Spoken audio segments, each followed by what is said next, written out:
Shalom Bapak Ibu, Saudara yang dikasihi oleh Tuhan. Kita akan bersama-sama merenungkan firman Tuhan.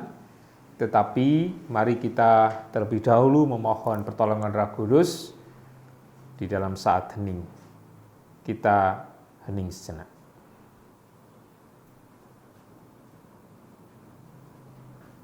Firman Tuhan saat ini terambil dari kitab Zakaria. Kitab Zakaria pasalnya yang kelima, ayat pertama sampai dengan ayat yang keempat. Aku melayangkan mataku pula, maka aku melihat, tampak sebuah gulungan kitab yang terbang. Berkatalah ia kepadaku, apa yang kau lihat? Jawabku, aku melihat sebuah gulungan kitab yang terbang. Panjangnya 20 hasta dan lebarnya 10 hasta. Lalu ia berkata kepadaku, inilah sumpah serapah yang keluar menimpa seluruh negeri. Sebab menurut sumpah serapah itu, setiap pencuri di sini masih bebas dari hukuman, dan setiap orang yang bersumpah palsu di sini juga masih bebas dari hukuman. Aku telah menyuruhnya keluar. Demikianlah firman Tuhan semesta alam, supaya itu masuk ke dalam rumah pencuri dan ke dalam rumah orang yang bersumpah palsu demi namaku. Dan supaya itu bermalam di dalam rumah mereka dan memusnahkannya, baik kayunya maupun batu-batunya. Bapak Ibu, saudara dan anak-anak yang terkasih di dalam Tuhan, kitab Zakaria jarang-jarang kita lihat atau kita baca. Ya.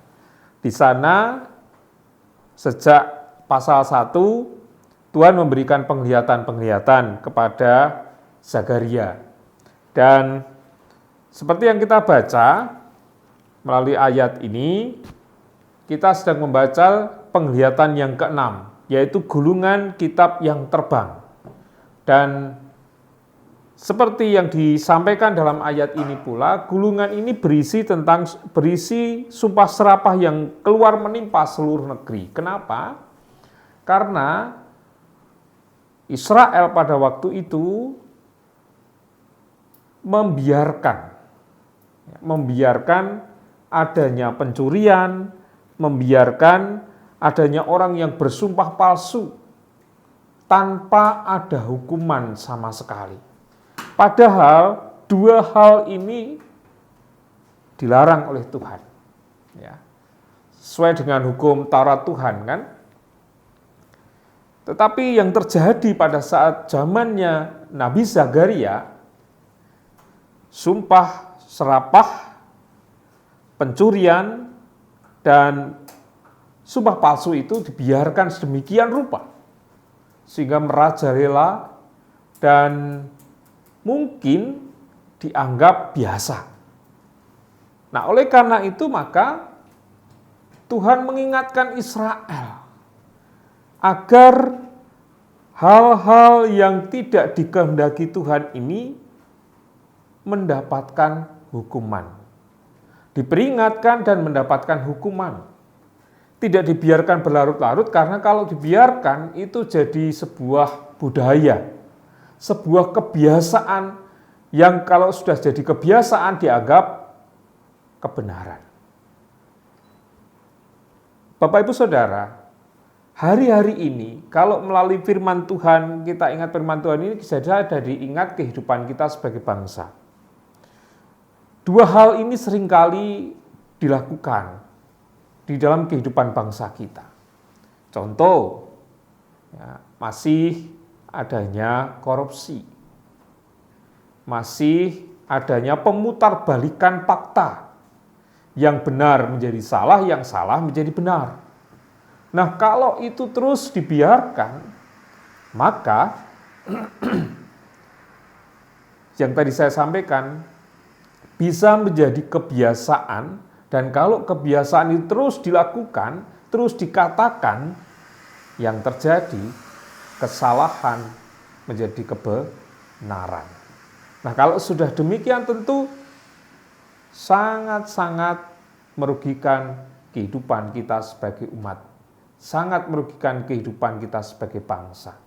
Pertanyaannya, jikalau hal-hal itu terjadi dalam kehidupan kita terus-menerus apa yang kita lakukan. Sebab kadang-kadang misalnya kasus korupsi itu terjadi di luar kewenangan kita atau di luar kekuatan kita. Apa yang terjadi? Ya, bagi kita tidak ada lain, kita harus berusaha hidup, ya. Berusaha melahirkan hidup yang sesuai dengan kehendak Tuhan. Berlaku jujur dan berusaha untuk selalu mensyukuri apa yang sudah Tuhan berikan. Jangan pernah ada keinginan untuk mengambil sesuatu yang tidak miliknya. Jangan pernah ada keinginan untuk memiliki barang yang tidak kepunyaannya.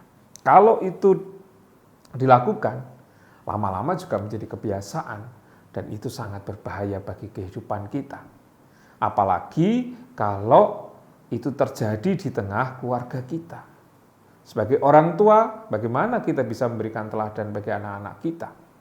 Nah, oleh karena itu melalui firman Tuhan ini dan di tengah tantangan iman kita, di tengah bangsa ini dengan dua persoalan ini yang masih terus terjadi di kehidupan kita, mari kita bersama-sama untuk menjadi teladan di dalam kejujuran dan hidup lurus di hadapan Tuhan. Tidak mudah. Godaannya kalau kita ingin semakin jujur, kalau kita ingin semakin lurus, kalau kita ingin semakin dekat dengan Tuhan, tambah besar.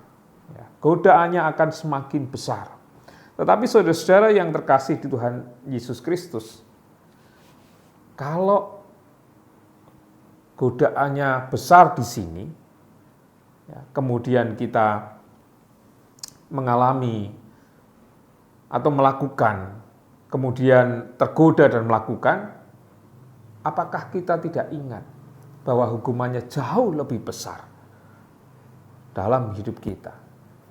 Hukuman di sini ada batasnya, tetapi hukuman ketika kita nanti berhadapan dengan Tuhan bagaimana?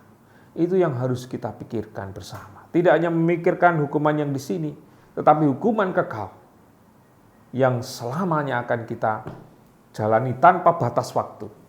Itu yang harus kita pikirkan, sehingga dengan demikian kita akan selalu berusaha untuk hidup di dalam kebenaran Tuhan.